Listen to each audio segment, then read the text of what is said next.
Some call it controversial, some call it common sense. But a Senate bill about seclusion and restraint in schools comes up for a vote today. Valley News Team's education reporter Veronica Marshall talks to advocates and critics about what's at stake.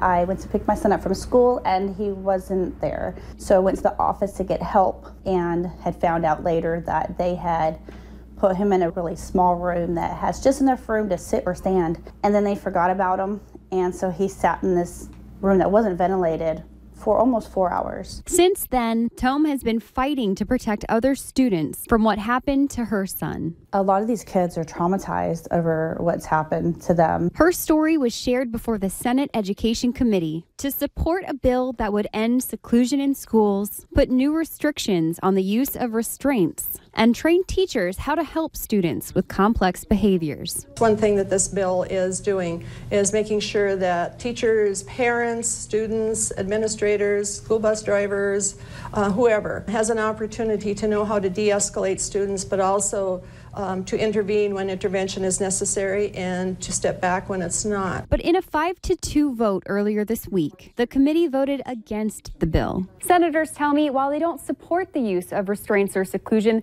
they don't believe the bill will be able to deliver on its promises. North Dakota's School Board Association is also against the bill, saying, "We don't believe mandating a policy of this nature would solve the problem our schools, students, and staff are facing. We'd rather see the legislature provide the resources necessary to get additional services into schools." The bill goes before the full Senate for a final vote today, giving Tome one last chance to fight for students like her son. It's shocking. Why should this not even pass? Because it's kind of common sense that children should not be harmed in the school. In West Fargo, Veronica Marshall, Valley News Live.